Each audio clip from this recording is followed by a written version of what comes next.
Hey friend, Roger Christofferson here again with another album battle. Today I chose a couple by The Who. And the reason I chose these two, I know they're the last two before their first farewell tour, let's say that. But they were the ones that had the biggest influence on me when I was really young and getting into music. So that's why I chose these two. They are Face Dances and It's Hard. I really didn't even know who The Who was until probably about 81. And I think the first song I remember actually hearing was You Better You Bet. So of course that was off the Face Dances album. And which is, if I remember correctly, this is the first vinyl album I ever bought of The Who. And listened to it over and over and over and over. And of course, that was 82 would have been their final farewell tour. And I remember staying up really late one night when they played up in Toronto they broadcast that performance live over the air. And I stayed up and listened and recorded the whole thing. And I had a paper out at the time, and I remember I had this little tiny tape deck I would carry around with me on the paper out and just replay that concert because I recorded it that night just over and over and over and over and over and over. And when I saved enough money from that paper out, I went out and got It's Hard as well. It was the first two albums I ever got.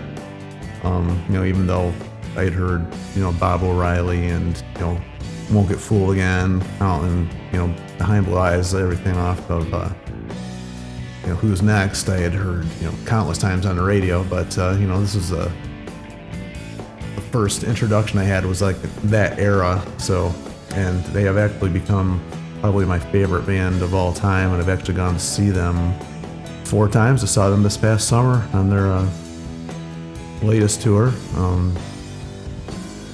And so let's get into it. I'm going to start out with Face Dances because that would be the first one they had with this lineup, and it's also the first album they had after the passing of Keith Moon.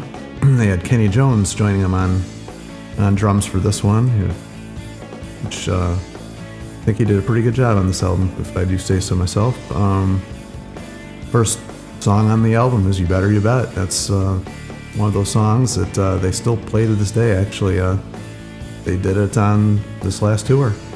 Not much I can say about that I don't think anybody doesn't already know. I mean, that song's been a staple on radio since its release. Second song on this one is Don't Let Go the Coat. It's actually probably one of my favorite songs on this album. Probably one of my favorite Who songs, actually. It's simple, but it's got this really cool bass groove to it. And I mean, that was one of the first instruments I wanted to learn how to play was bass, and it had a lot to do with John Entwistle. And this song just had that.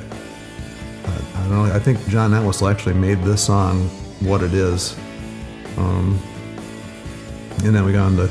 I'm not even sure how you say the name of this one, but I always thought it was Cash, so we'll stick with that. Correct me in the comments if I'm wrong. Cool song, a rocker. I mean, I always really liked that one as well. Then song number 4, we got one written by John Entwistle and sung by John Entwistle. The Quiet One, they actually did this one during that 1982 concert that I was talking about that they recorded. And I actually think the live version of that one was great. I mean, Townsend was going nuts and just beating the crap out of his guitar. And in the live version, this recorded version here is actually pretty energetic as well. But I just remember watching him he really, he had the freedom to just do what he wanted in that one because he didn't have any other, duty except play guitar. He didn't have to sing or anything on that one, so he was really, really getting into that one.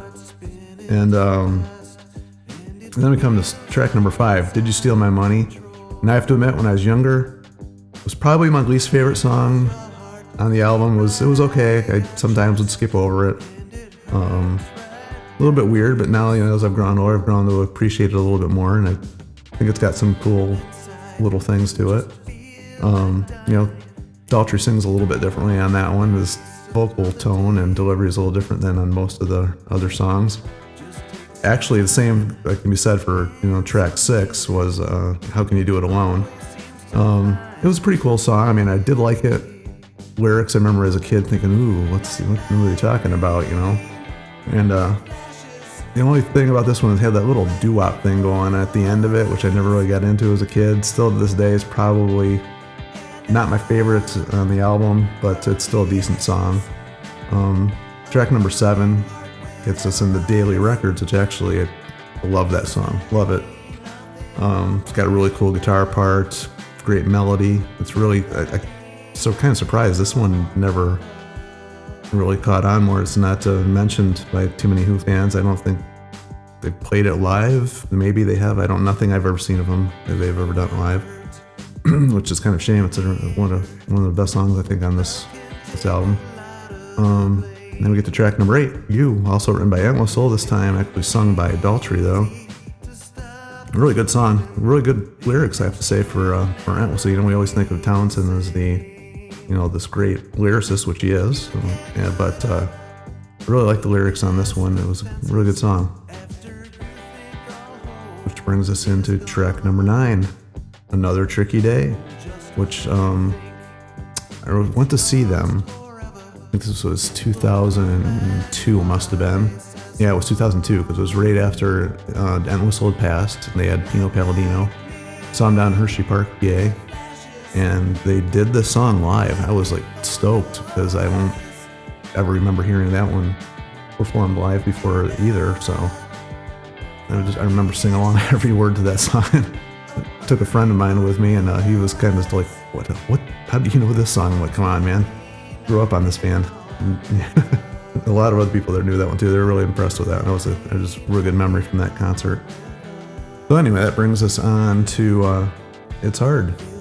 I know this one gets a lot of slack as being kind of not one of their best albums, but I still really like this album just because it had a big influence on me. Starting with the title, or not the title track, the first song, Athena, which when I was first learning how to play guitar, this is the absolute first song my first guitar teacher ever showed me how to play was Athena. And I remember that weird part in the middle there. Couldn't quite figure out what the heck it was going on there. Didn't know. Took me a little while to get that one, but the rest of the song was pretty fun to play. Actually, I haven't played that in years. I don't even know if I remember how it goes now, but I just remember learning that song the very first lesson I ever had. Actually, I wanted to learn that song. Really weird lyrics in that song, but I still, every time I hear that song, even when it comes on the radio every now and then, I gotta crank it up. Which takes us into It's Your Turn. Good song. I mean, it's solid. It doesn't really stand out. And I could probably say the same for number 3 there, which is Cooks County. Jeez, I just said that wrong. Cooks County. You know, it's the same thing. Just it's a good song, but not, you know, not good, not bad. It's just kind of there. And then we get to track 4, It's Hard, which I think is a really good song. Clever lyrics. It's got a really good hook. Actually, it's got a really good guitar hook in this one too. It kind of starts with that, and solo in this one's actually, you know, I think it's pretty catchy, memorable. Then we get to Dangerous, which this one is actually written by Entwistle, which is I think actually, I mentioned it, It's Your Turn was also written by Entwistle. I kind of skipped over that one. It's Your Turn, which is kind of weird to have that many Entwistle songs like already on a Who album. It's not a normal thing that they would do. But as far as Dangerous goes, I actually did this one as well in that 82 concert, and it was fairly early on. I don't remember which song it was, but it was very early on, one of the first few songs they did in that 82 show that I was talking about. And I actually really liked it. It was a good song. It's weird because the bass kind of starts out with a little bit of a hook, I guess you could call it at the beginning, but it's not like what Entwistle would be known for as far as, the flailing fingers, but it was a memorable intro to the song. And that carries us into Eminence Front, which at the time I didn't really. I like the song, but I didn't like really don't know, resonate with me too much, I guess. And one that's also sung by Townsend. Still play it every concert, I believe. The keyboard part was actually the intro to that 82 concert as well. If anybody's ever bought the DVD or VHS back when it first came out, of that, it starts with the keyboard part of that. And nowadays I've heard of several bootlegs of this because I've acquired several bootlegs of the Who over the years, and I tell you, the bass, even though it's got that really strong groove and it doesn't do a whole lot throughout the song, but man, it makes that song so much powerful live. It really, the live version really gives this song a new life, I think. Every version I've heard of it anyway. And that carries us into I've Known No War. Actually, I really like this song. I remember first hearing it and Daltrey's voice just being so strong and powerful on this one, and you could just feel what he's singing. As far as Daltrey goes, he tends to do that. He puts his all into pretty much every song, be it a Who song or one of his solo outings. He really does put his all into anything he's singing, and this is one of the ones I think he really doesn't get enough recognition, I don't think. And then we go on with the One Life's Enough. Fairly short song, and probably not one that people remember too well.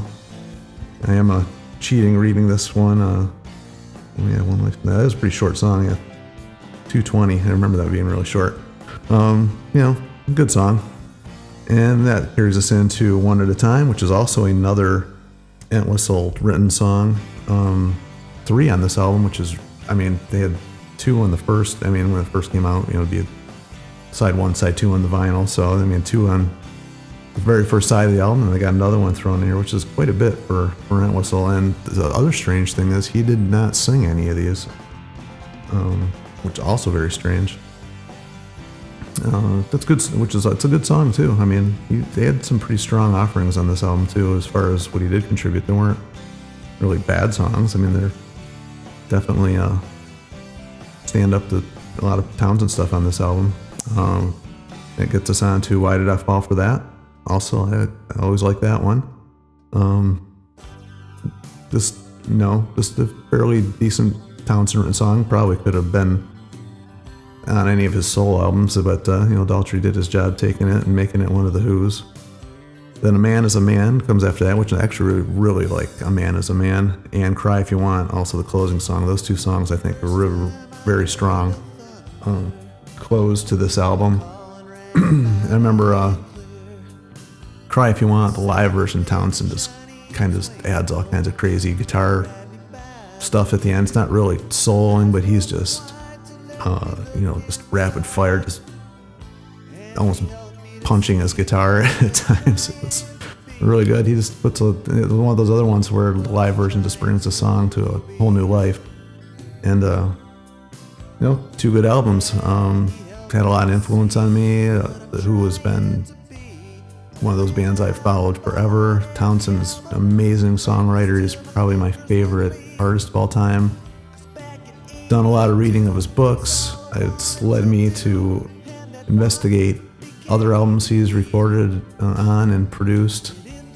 Not a whole lot, but he's made a few appearances here and there, and always love this band. Anyway, so I guess it comes down to that point where I have to choose one. I don't know, maybe I'll put voting up on one of these days if I get around to figuring out how to do that. But as far as for now, everybody just leave your comments as to what you think. I may have missed or forgot to mention, but I don't know how to choose on this one.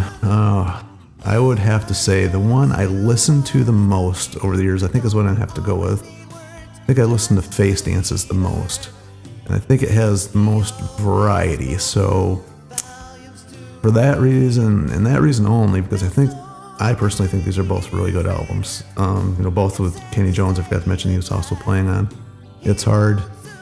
That's when I was introduced to this band, and it led me to learn all their earlier stuff. And Face Dances was my introduction to this band, so I'm gonna have to go with Face Dances. So that's my choice. Let me know what you guys think.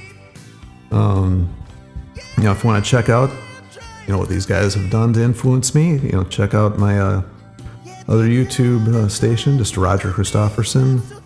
Or I do have a Bandcamp. You can go over there and check out the songs. If you don't need the video, you just want to listen to them. I add to them quite frequently. And until next time, I'll have to decide what next two I'm going to talk about. Like I said, this is just not really a matter who wins or loses this one. This is just to keep everybody talking about music, keeping this music alive, and that's really all that matters. We're talking about it, keeping it fresh, or maybe making somebody go out and re-listen to something they may have forgotten about, or maybe think to themselves, oh yeah, I haven't listened to that in a while, it's a good album, and break out some of the older stuff that we haven't listened to in a while. So anyway, talk to everybody next time. See ya, thanks.